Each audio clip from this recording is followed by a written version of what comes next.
All right, welcome to Raw Milk, where we pose unfiltered questions, give unfiltered answers, and push you to not only ask them to yourself, but reflect deeper than what society has taught us to do. It's a little gut wrenching at times, but also playful and funny because we're quite funny.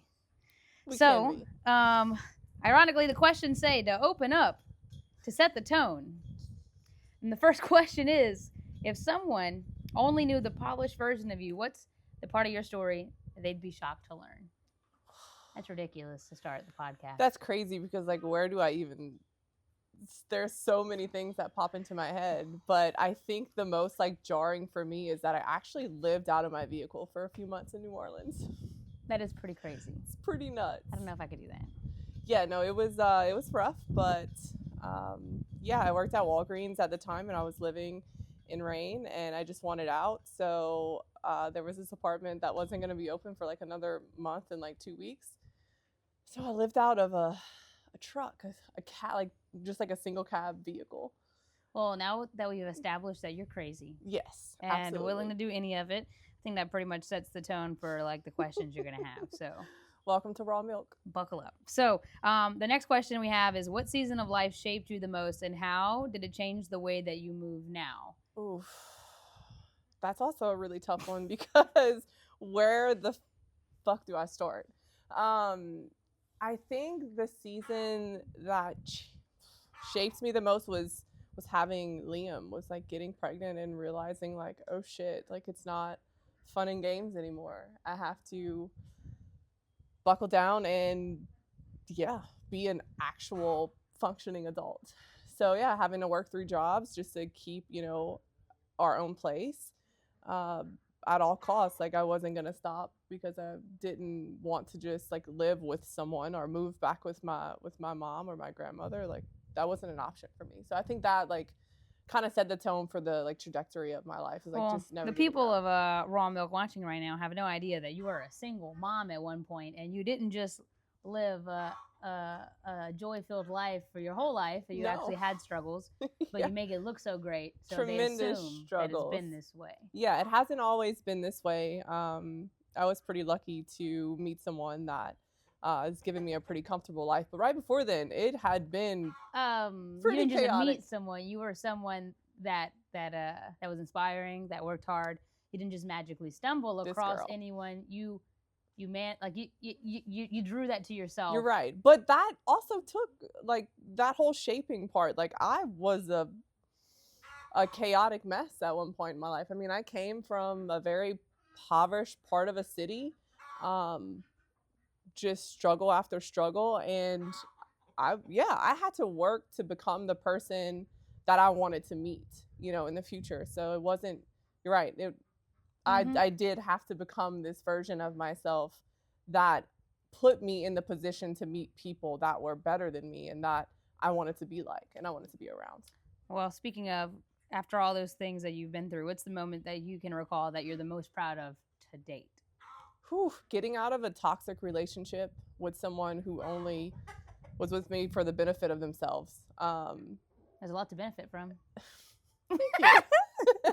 But not only like just like a intimate relationship with someone, but also like friendships. And at one point, I was probably that friend that people had to get rid of, and I never wanted to be in that position again. So I started doing the healing, this like journey that everyone calls enlightenment.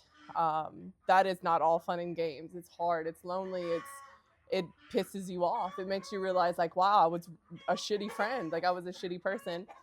Let's go chickens. I don't know if y'all can hear this, but the chickens are acting up right now. They're losing it, which is perfect for the next question. Who were you before you became the woman you are today? And what's the belief that got you to no longer accept that as truth? Like we do a lot of this at the gym where we create like not affirmations, but I am statements that push us to who you want to be. Did you have something that you leaned on to pull you into this version of yourself? I don't think I did. Like I'm trying not to be selfish and like, no, I really had nothing. I had one solid friend Courtney, she was probably the only person that like I aspired to not be like, but in essence, like she was so strong. Like she had a really strong relationship with her mother. I think she was the only like person that I was like, ooh, I want to be better because like she's better and I want to keep her around. And then as I started doing that, more people came into my life, and then I was able to be like, I guess what I'm trying to say is I'm a compilation of all the people I've ever loved. And so I don't have like one thing that I can say that kind of pushed me to become, but more so like a compilation. Well, it is all of the people. small things that add up, isn't it? It is. It really is the small things. Like it's not this, there's no like one monumental moment in our lives that's like, oh, like, yes, that maybe for some people, but for me, it was just like small little things that just like, I'm going to take this and, you know, I'm going to leave that. But yeah, and you just become, in essence, like all the things that you love. Well, that question normally is a setup, but you did not take the setup. And the setup is that it is never one big thing. It is a lot of small decisions that lead up to that thing that you are able to then take advantage of and make it something that's bigger than that moment. It's beautiful. So it really is. You set yourself up for everything by deciding to do the right things every chance you got. So I'm proud to be your friend. Let's not cry this early. That'd be crazy. It is too early. So we're going to skip into the next part, coaching and leadership. What made you step into coaching? Because you have been a coach longer than I've been an adult. Not alive. You're not that damn old. But longer than I've been an adult. Yeah. You have been a coach. So what made you realize like that's what you wanted to do and that's like a part of who you are? This is also a really loaded question for me because as a child, look, thankfully I was never abused physically. You know, our parents do our best, but I always like wanted to leave the house. I wanted to do every sport that I could. Like I wanted to like take part in everything that I could just to like be out of the environment that I was in. And I kind of fell into working out, like weightlifting. And I was always the one that was like getting my friends together to do it. So I think it just kind of happened. I always had this tendency to want to help people.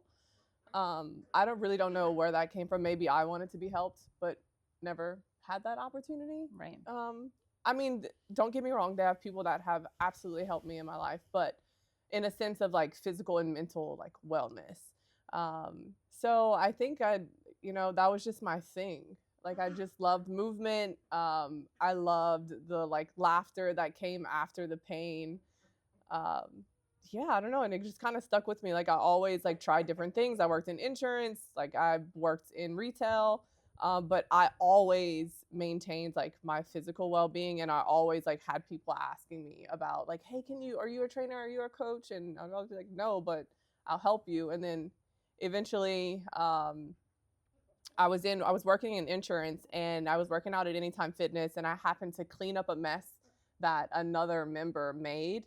And just so happens the woman that worked there saw me do it. And the owner of that club was there and was like, hey, do you want a job? And I was like, actually, I hate what I'm doing right now. So yeah. So that's kind of how I got into coaching.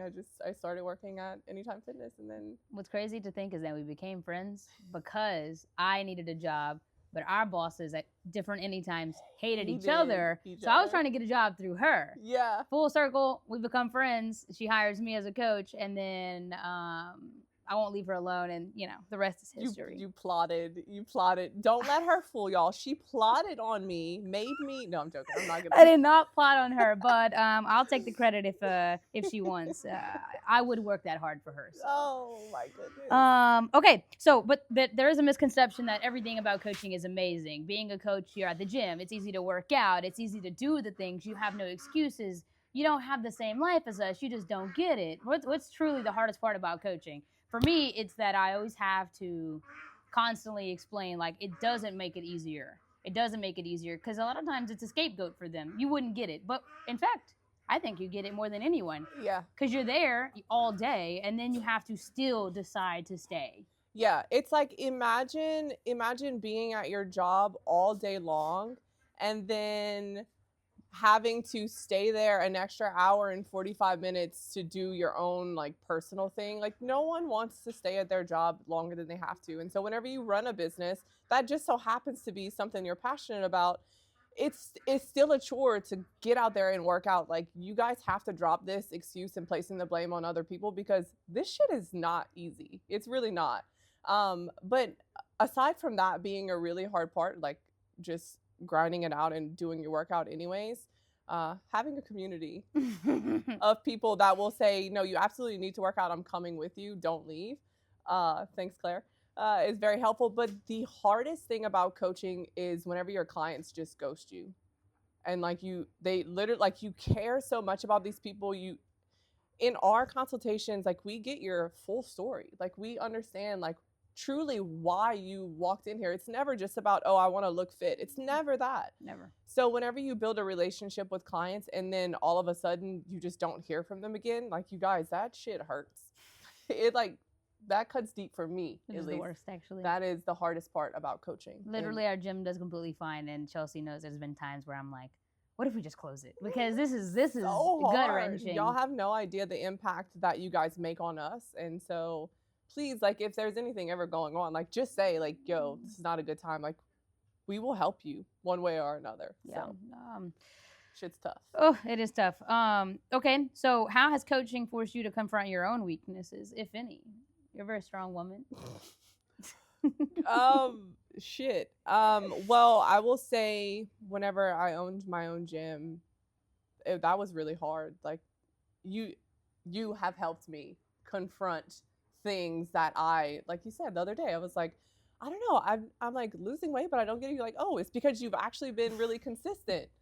So even like coaches, like, we fall off. We tend to like not want to do the things. We're the same as y'all. Like, we are not some superior being. We're not mind readers. It's because we've done it and been through it and experienced it and faced it head on. It's so true. So, yeah, I mean, it's good to like have a strong mentality, but it's even better to have your people that have a strong mentality whenever you, because in all seasons, like, it's like this. It's not just this ebb and flow. It's not a straight line where you're always super consistent. Like, there are going to be times that you just underperform and you don't feel like doing it. And then you lean on the friends that you have in your community to help you, remind you of like why you're doing what you're doing, or why you need to be doing what you said you were going to do. Mm-hmm. So, well, I like that. Well, let's shift out of coaching, because we can go really deep if we start asking the right questions and be here for the next 24 hours. Let's not. But I think one thing about us is that we're both strong individuals, and people tend to see that, and they think that we don't rely on others because we're so strong we don't need it. But in reality, I think something that's undervalued is friendships that are deep rooted in like honest truth and being able to read each other, not in the sense of like trying to see what's wrong, how are things going wrong, but like being there when we're silent and just being okay with silence. Yeah, absolutely. And being okay with things not feeling the same all the time. Mm-hmm. Unlike the moment there's silence, a lot of times outside of this friendship, it's always like, I don't know what's wrong with you. But if there's silence, we're both strong. We know there's something we're working through. Sure. And we'll give space to say something.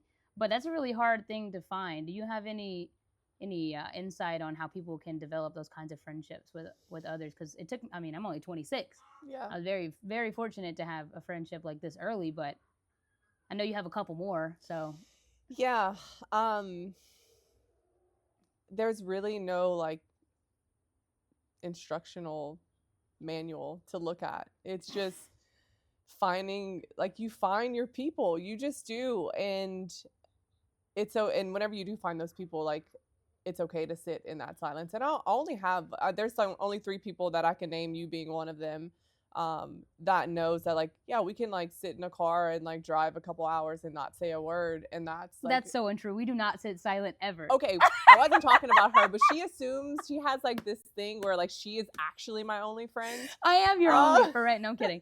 Oh, well, you can sit silent with other people? Claire's car rides are nothing short of silent. Okay, so no, my other friends, yes, sometimes, and look, like, having friends that have different facets of like personalities, like Claire, we're always like plotting, we're always like strategizing, we're always talking.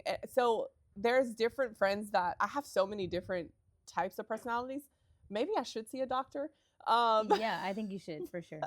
But and I almost have like a subset of friends that like fit each of my personalities. Like whenever I need a more calm and collected, moment, I'll either, if I know that I'm hanging out with Claire, like I just communicate that, like, hey, can this like meeting be more silent today? Like it's just about having communication. I think if you have better communication with the people that you befriend, things become much more smooth. So like holding back what you're thinking or what you need only creates resentment Right. to those people or even to yourself. Like if you like communicate your feelings and things just go so much better. Right. Yeah, there's plenty of times when I don't say anything and she keeps texting me and I just don't respond and she's like, "Hey, I hope everything's okay."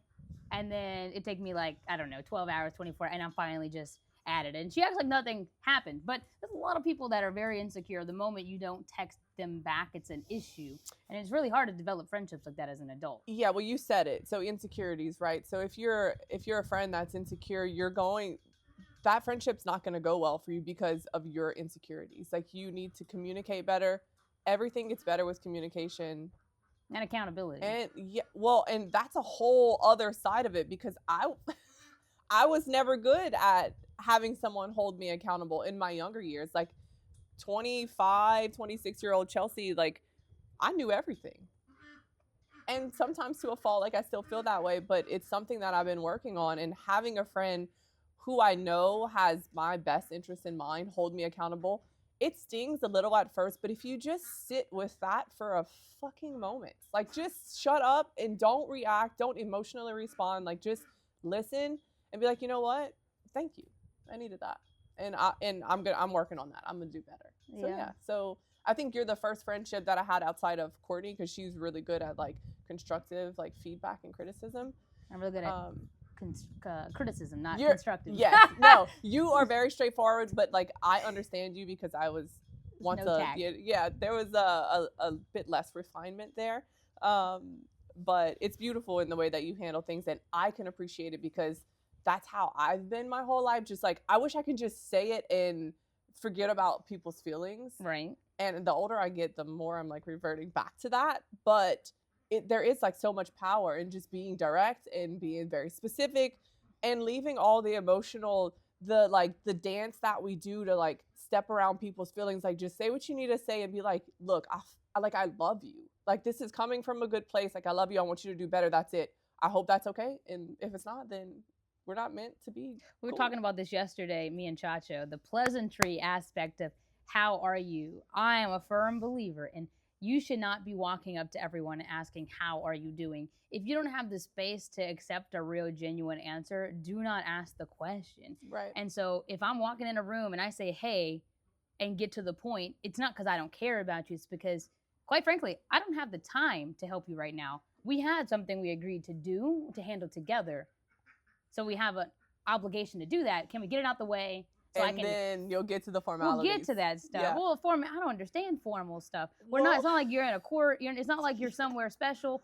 I hate it. I just wish humans would revert back to like getting to the point. Yeah, Claire has this thing that I've had to adjust to. Like whenever, typically the first time it's like you're waiting for the pin to drop. The first time you text someone, you're like, hey, good morning, or like, hey, blah, blah, blah. Like again, the formalities. Claire will just be like, hey, I need you to do, or I need you to think about, what are we? And I'm like, hey, good morning. Good morning. And she's like, oh no, but every time I do it because I know that she's accepting of that, but she means no harm. Like she needs to get her thoughts out. Well, ironically, if you come to me and say, hey, good morning, I'm like, okay, what do you want? Get to it. What is it? Why waste my time right now? No, I understand. No, but it's just a thing. It's a little quirk that you do, but I do, like, I love it. But hear me out. If we talked about this deeply yesterday, if you heard less how are yous, wouldn't you feel more open and able to actually respond? But if you get used to gaslighting yourself and saying out loud, I'm fine, I'm good, everything's okay, because your reality is actually burning the fuck down. Right. But now you internalize that. And this creates a downward spiral for the rest of the day because you're like, oh, I said I'm fine, but really I'm thinking about X, Y, and Z, and it's like, but there's no time for that. So it's a great point. And so just getting to the point. So am I the problem, or the people with the formalities the problem? I think it's the way that we've been conditioned as a society So it's not that, yeah, like I'm the problem, you're the problem. It's not that. It's just, and conditioning goes in a whole lot of different subjects too. But just for the sake of this conversation, yes, it's better to get to the point. And then if I'm answering in a way that you're like, wait, actually, are you good?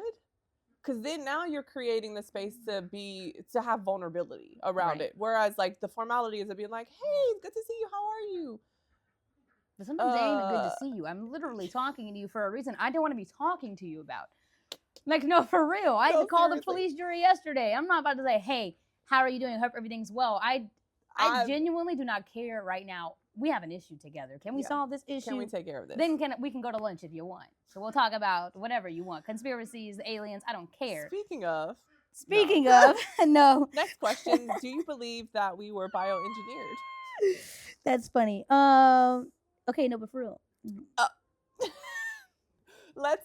want to tell them? I mean, you want to tell them? I don't want to tell them anything because no, we already talked about how heated I got over people wanting to believe in anything but themselves. So let's not go there. Yeah, no. But I think I will just a little bit. It sounds far-fetched. The whole idea that we've been created, it sounds far-fetched, but when you really break it down, you just said conditioned. Someone has sat down purposely to think about how they can capitalize on someone below them, how they can create more money, more power, more authority. And really, we are maybe not bioengineered, but we are engineered as a society to do things in a way. Yep. Right? It goes back to your post that you shared a post this morning about the average income and the average expenses. At first, I was like, oh, I was so sad. I was like, it is horrible. We talk about it all the time. Income, expenses, capitalism, none of it makes any sense. The problem is that when I read the list, I realize how many things we're buying and doing that actually make no sense. Yeah. Right? Like the average car note was what, $730 something dollars? Like, that's preposterous. That should not be a thing. Was preposterous. It is preposterous. I mean, I own a Tesla. It does cost a lot per month, but I did save a lot of money buying it. That was a strategized move. So we've been conditioned to watch each other and make decisions based off of those things. Yeah. If you're making decisions based off others, now you're buying a Tesla, but I really made money off of buying my Tesla. Right.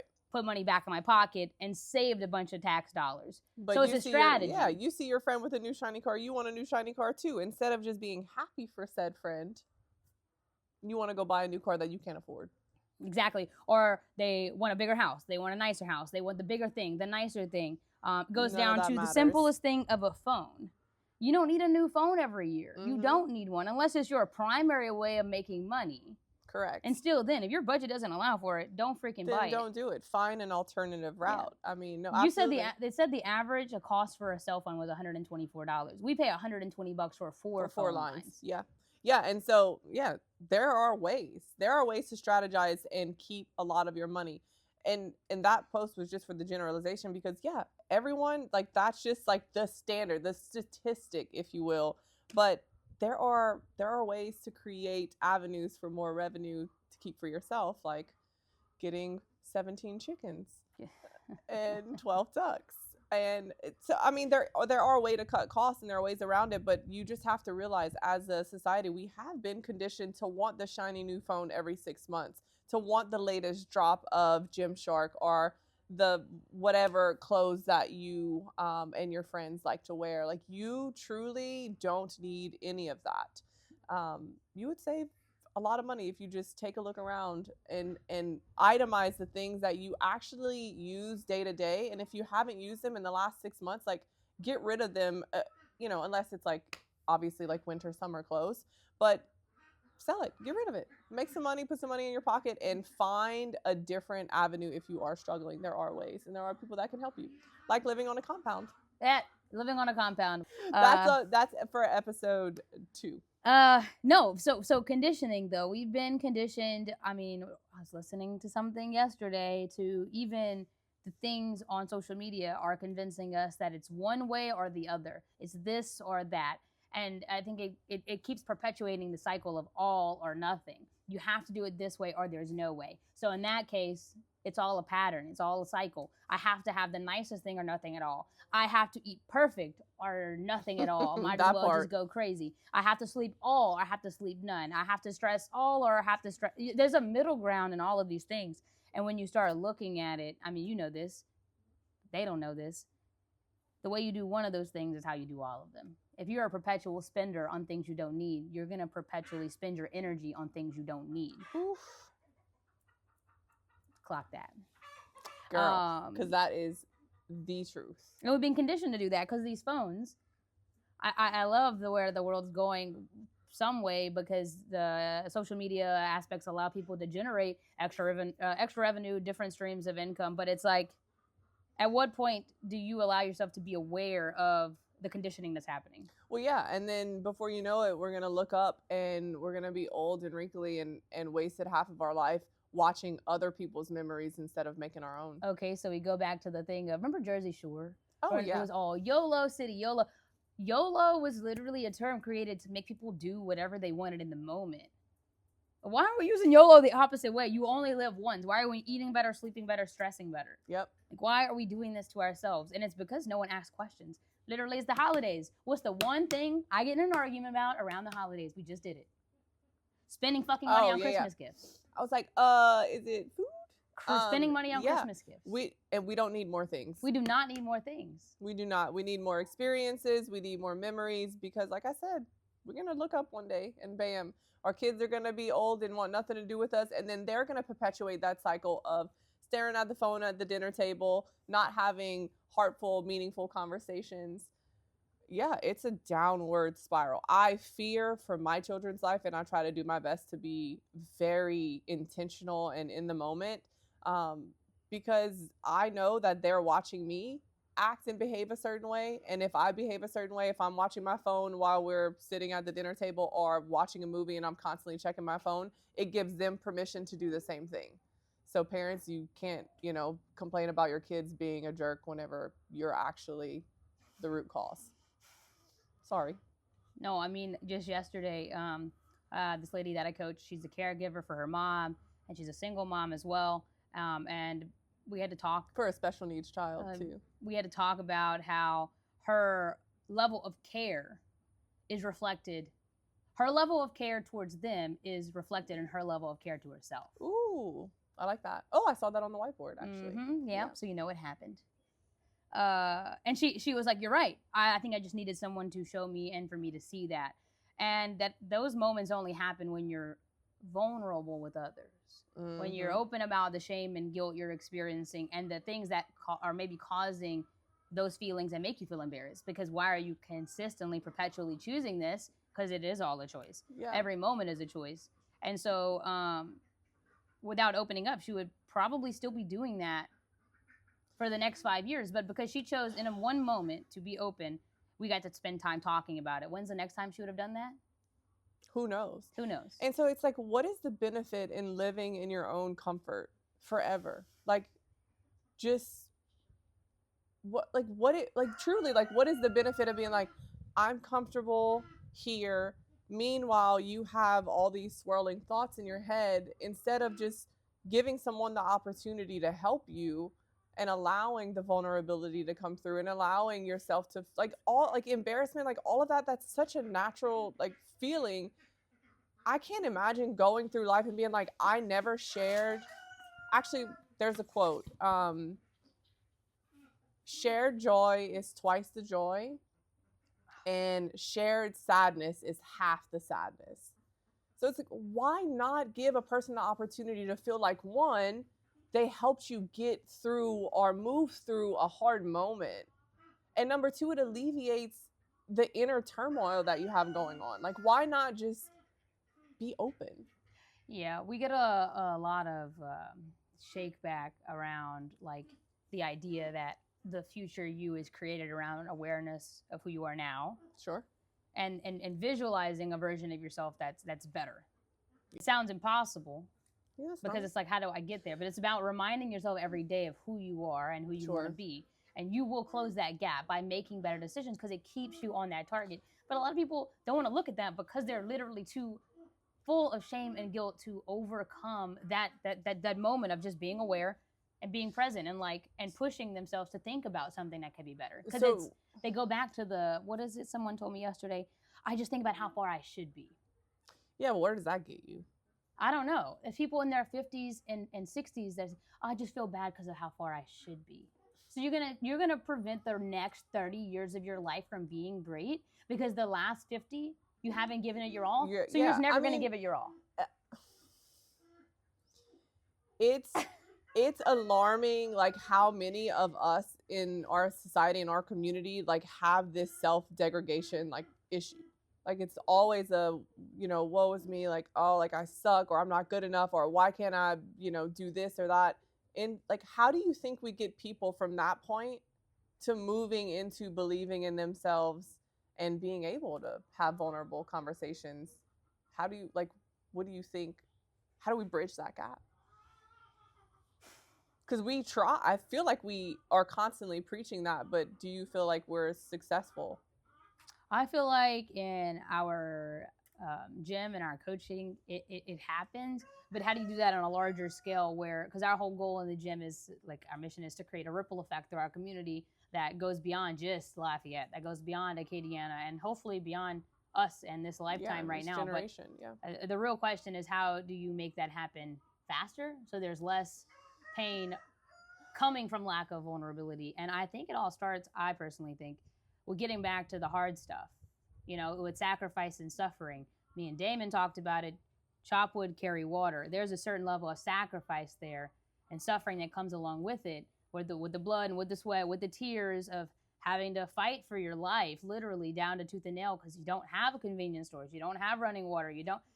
Those moments are when you get to really be honest with yourself and say, man, like all the things I'm going through, I'm able to put on pause and just keep pushing forward. And it's in those moments where you realize who you truly are in the suffering, where you're like, I can overcome it.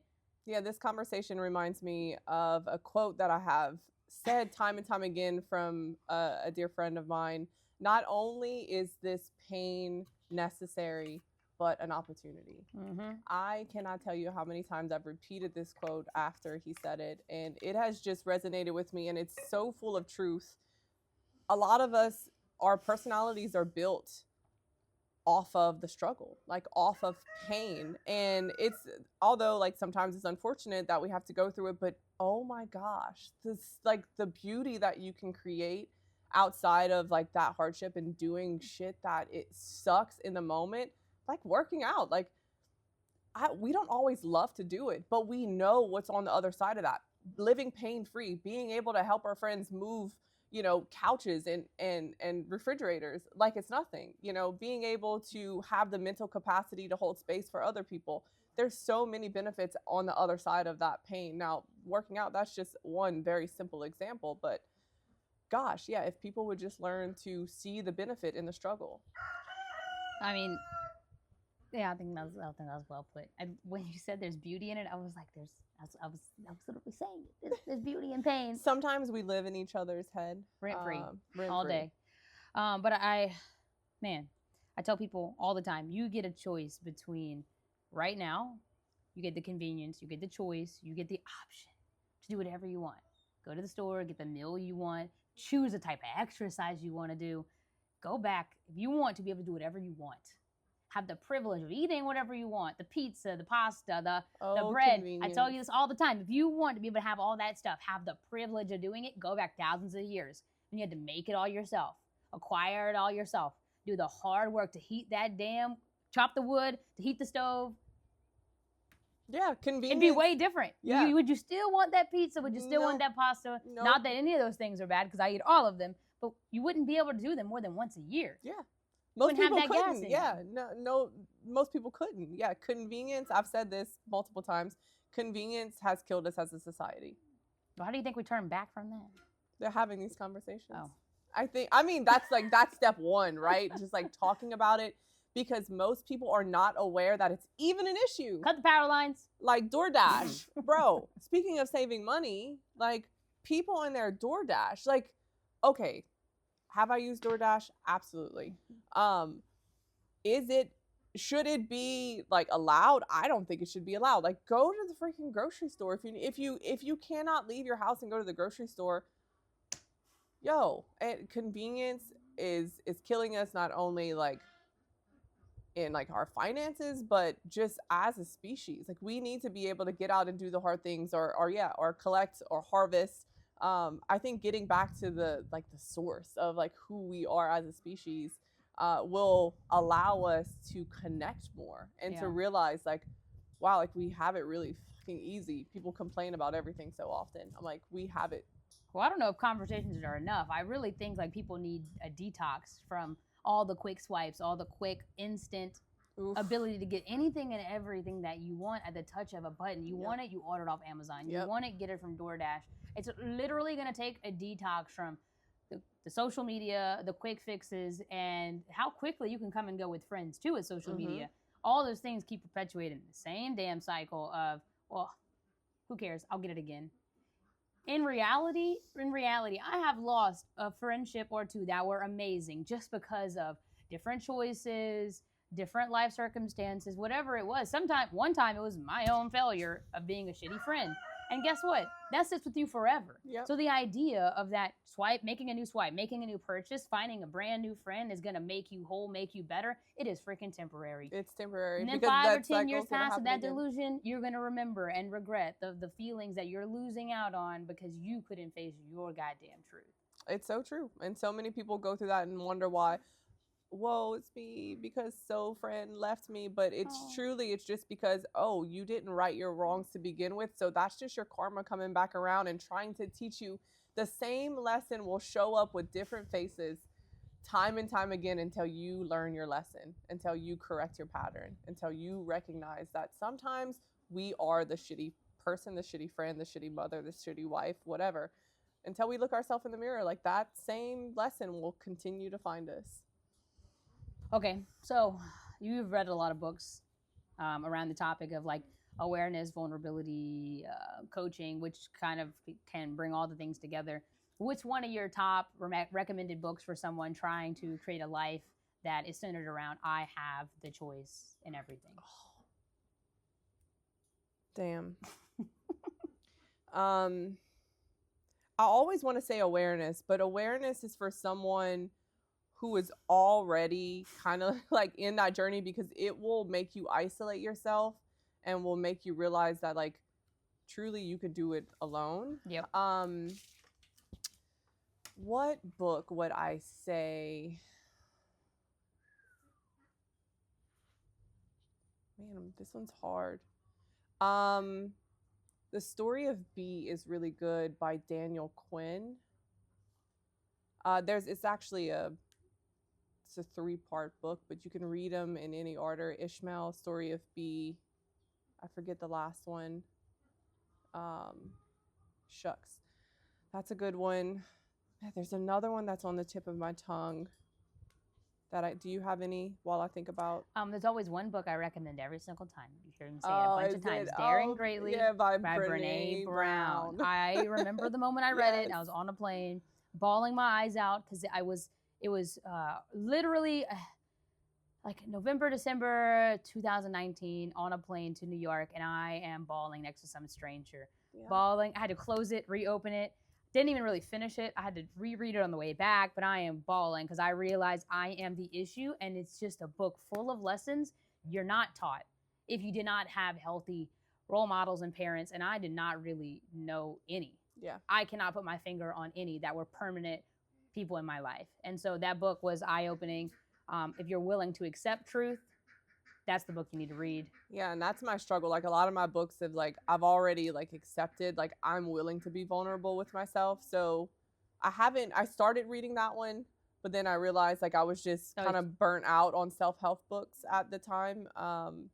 But yes, Daring Greatly by Brene. What's her other one? If you're not one that'll read, she has a bunch. She has Be the Atlas of the Heart, Brave the Wilderness. There's one about. So I have all of them on my counter. There's one about damn, why can't I remember it? How to be the imperfect or something. There's that one. She has about 6 books, so that are some staple books. Well, we'll link them. Brene Brown is an incredible person who has done a bunch of research on vulnerability, shame, and guilt. And when you really start getting down to the nitty gritty of it, and you listen with intention to be wrong, and when you're from communities like ours, and you really realize why people are stuck the way they are, it's because people cannot accept Their new faults. information Yep. because it brings up feelings of shame. Like, oh, I should have known this. I should have done better.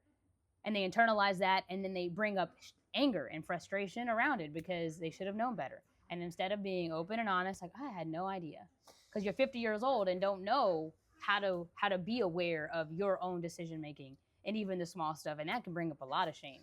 Yeah, it really can. And just to remember, like, whenever something makes you angry or irritated, like, you have to remember that angry, that emotion, is the mask for something else. So, like, why are you angry? Oh, it's because I'm shameful. Oh, it's because I'm embarrassed. Like, there, always remember, and I teach my children this, if you are angry, what else is beneath that layer? Like, what is beyond that? Because it's never just because you're mad. It's because of something else. Oh, my sister irritated, or my sister's being irritating. No, your sister is not being irritating. You're irritated. So what is going on? Anyways, that was my little Oh no, you my could little go on tangent. forever. I think we should have got way more mad before we started this. Yeah, So no. this is not an unhinged version. We have to do a new one. We have to get Unhinged. angry first. Because the way I just got angry and everything just came. I said, oh hell no, I got Yeah. a bunch of more questions. No, seriously. And again, like, why are we angry? Oh, it's because that we believe so heavily in our community that we just want everyone to know that they deserve to live and have everything that they desire. And you can, but it starts with believing yourself. It starts with vulnerability. It starts by letting your friends tell you hard truths. Yeah, we should have got really fucking angry. Should have got really angry. We'll do a part 2 to this, but I mean, that's the reason we started the gym the way that we did. We literally started the gym saying that this is going to be a place for people that don't feel welcomed in the spaces that already exist, right? Because typically you have to be in it. At least that's what it feels like. Everyone else is in it. We wanted to create a space where when you walk in, you don't got to know nothing, but you got to be willing to hear some hard stuff, do the hard things, and then ride the wave, man. It's gonna bring tears. It's gonna bring frustration. It's gonna bring a lot of hills, a lot of valleys, and you just ride them, and you come out way better on top. And that's what we started the gym through. So. Yeah, well, and funny enough, like, I feel like people should know this. Most people that know me know that I worked for Anytime Fitness, know that I bought an Anytime Fitness, and know that I sold an Anytime Fitness. But the reason why I sold it is whenever I hired Claire as my coach, Fun times. I saw what she created on her own. And I was trying to use Anytime Fitness as that vessel to create that safe space. And although I do believe that I created that safe space at that gym, but it wasn't at the capacity and at the level of understanding in the community that she had, which is the reason why I actually sold my gym and started working for her. I tell people all the time that she literally made me sell my gym because it's funny, but that's not true. Claire has created something really beautiful in our community and has just like wholesomely, genuinely brought people in and helped them believe in themselves. So like, if you're in Lafayette or in this area, like, yes, I'm plugging Ignite Fitness, but Claire has poured her heart and soul in this business, and it's something that I believed in so deeply that I gave up my entrepreneurship to be with her and fulfill this mission in helping our community just so live grateful. better. We are grateful. But just clear the record. I was helping her to not sell her gym and was helping her get clients, being there, supporting our gym at her anniversary party. If you're not a gym that refers clients to gyms that fit them better, shame on you. Yeah, we do it all the time. All the time. All the damn time. There's enough to go around for everyone. Everyone needs help. Everyone needs help. And if there's not, dude, get another job, bro. I had 2 jobs starting my gym. Get another job. If you're a coach struggling, get another job. Don't just quit on the people and quit on yourself. So Y'all gonna make me mad giving up in a year. Get another job. Get another thing. Make it happen. The people need you. We need you because there's 7 of us in our gym, but it's still not enough. Still not enough. We need all of the people. Our community needs help. We need more role models, more leaders. And even if you don't want to become a coach as a career, we have 2 part-time coaches that want to just help people. We have more people in our gym that just want to lead people and be a part of that. Shout out to Carol. because Carol's going to be a coach in the future, 65 years old, squatting ass to grass. Let's go, Carol. Carol is going to kill this. She is crushing it. People like Carol are going to be the reason people in Louisiana get the hell off the couch and get freaking moving. It's never too late. It's never too late. So if that's you want to be somebody that's inspiring, pushing others in your community, come to us, man. Come to us. We'll help you.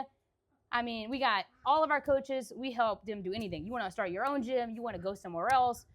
We got our girl Kayla helping her get to any gym she can to do whatever she wants. That's what the type of people we are. You want something, we can help you get it. It ain't got to be with us. Yeah, and don't think that our gym is like this like powerlifting gym or like a CrossFit gym. We're so diverse. We have people as young as like, how old is Isabella?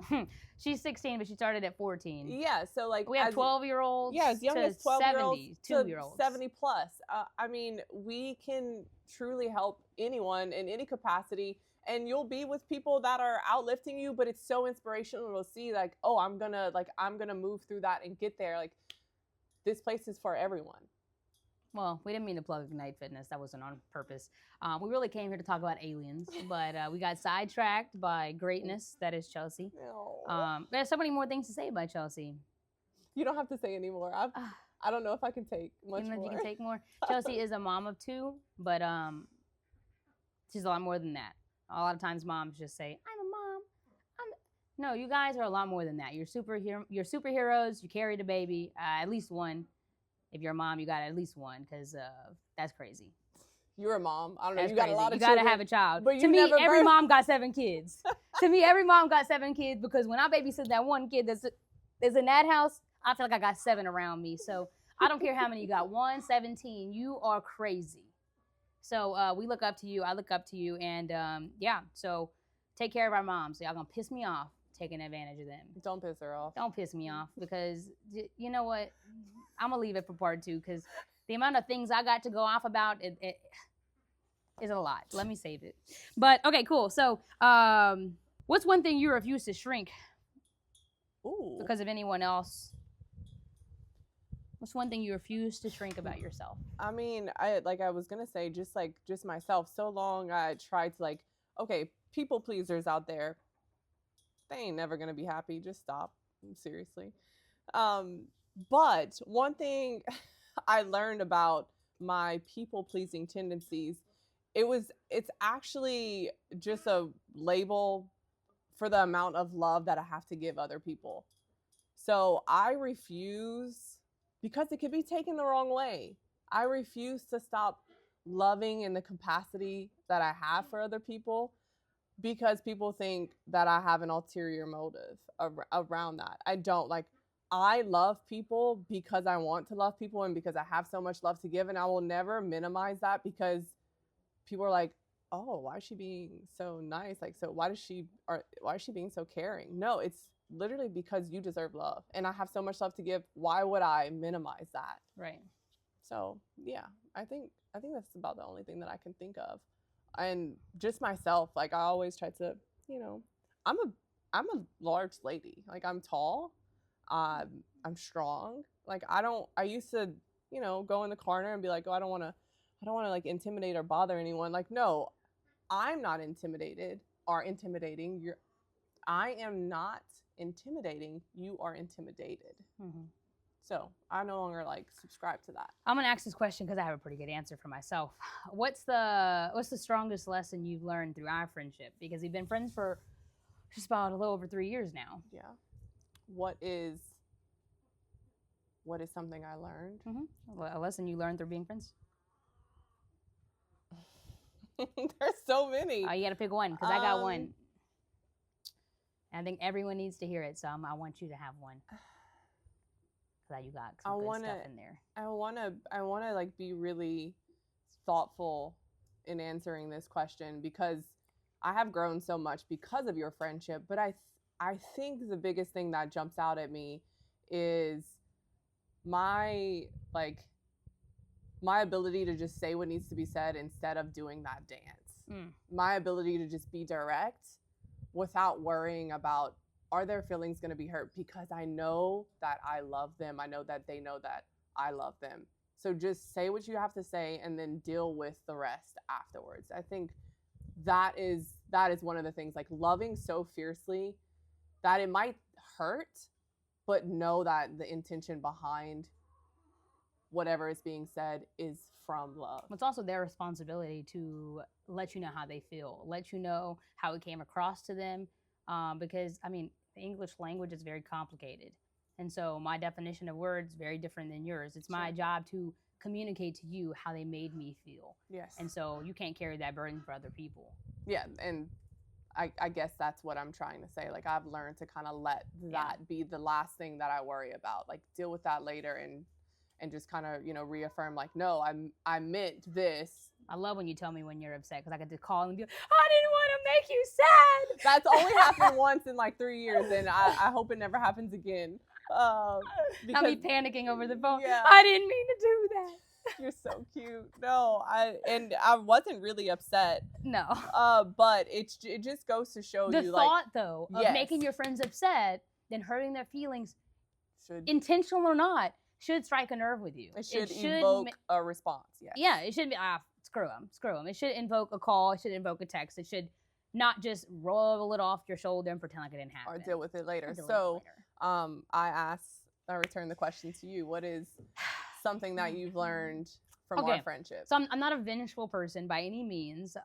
That's not what I'm gonna refer to.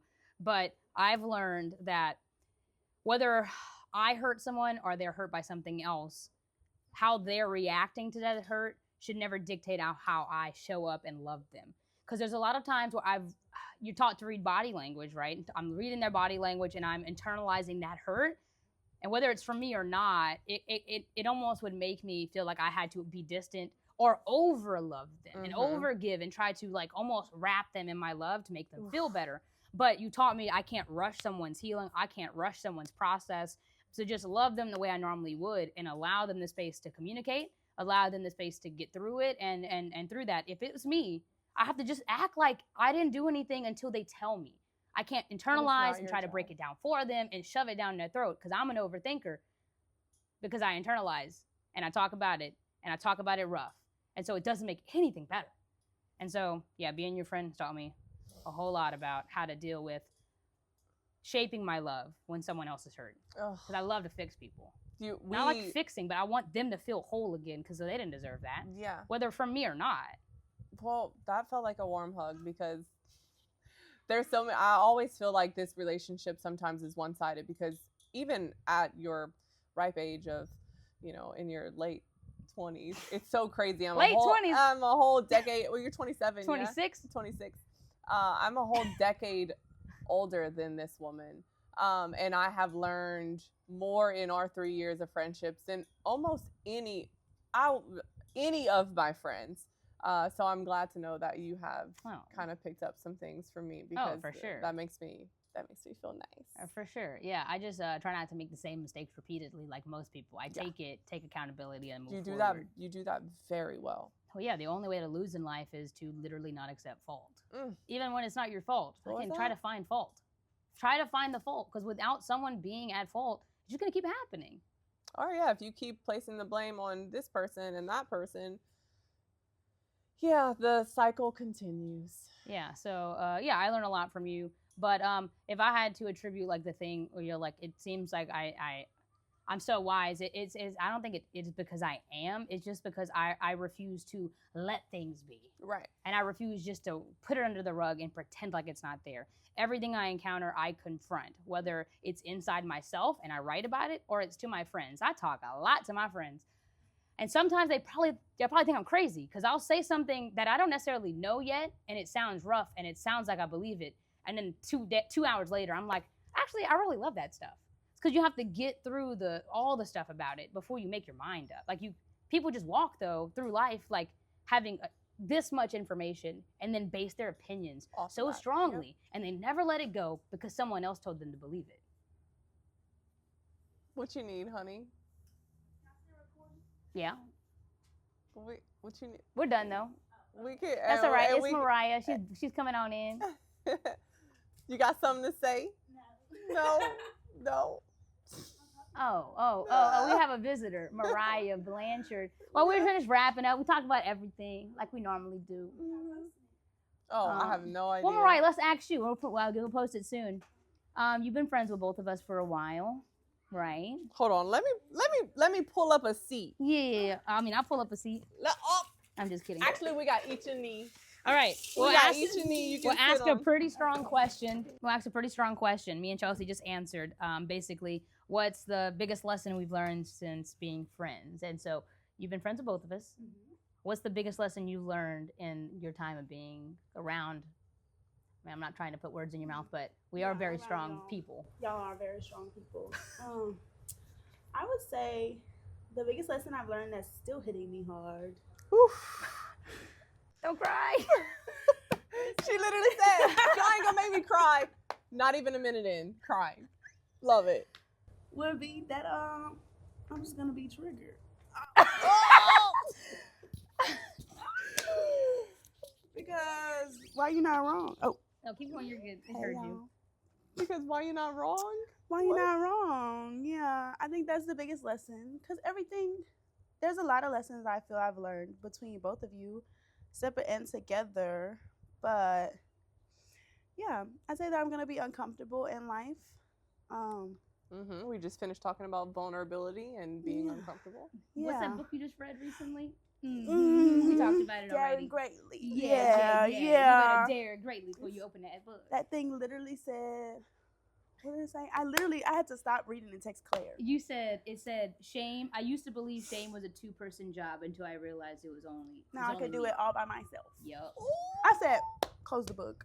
I reopened it, but yeah, I think that a lot of my emotions, I didn't know what name to give them. And now I do, and I don't like the names, and that's okay. And that's okay. I don't have to like the names that they are. I think that's the biggest lesson. That's crazy. Yeah. Well, I like that for you. Thanks. It doesn't get any easier. No. It doesn't get any easier, but your ability to process those things becomes a bit more seamless, and you're able to work through them with a bit more clarity instead of being so triggered. That part gets better, Yeah. but the hard truths don't. No, they don't stop. They Well, don't stop. we're proud of you nonetheless. Yes. Thanks, Mariah Queens. I'm proud of y'all. did start a business recently. Let's Raya's go. Baking and catering. Oh, yeah. Another plug, Raya's Baking and I better Catering. get at it. That cinnamon Pop-Tart cake. Oh, no, the apple thank pie. Oh my baby. gosh, let me tell y'all. Lord. If y'all ain't ordering this for all your holidays to tell your family members, your girl Raya baked it, Mm-hmm. This is you Raya's missing out. Baking and catering. We could bake. That's how anything you we feel want. This after was me you on eat. Thanksgiving after that apple pie. Let me make sure you people can see It was. this.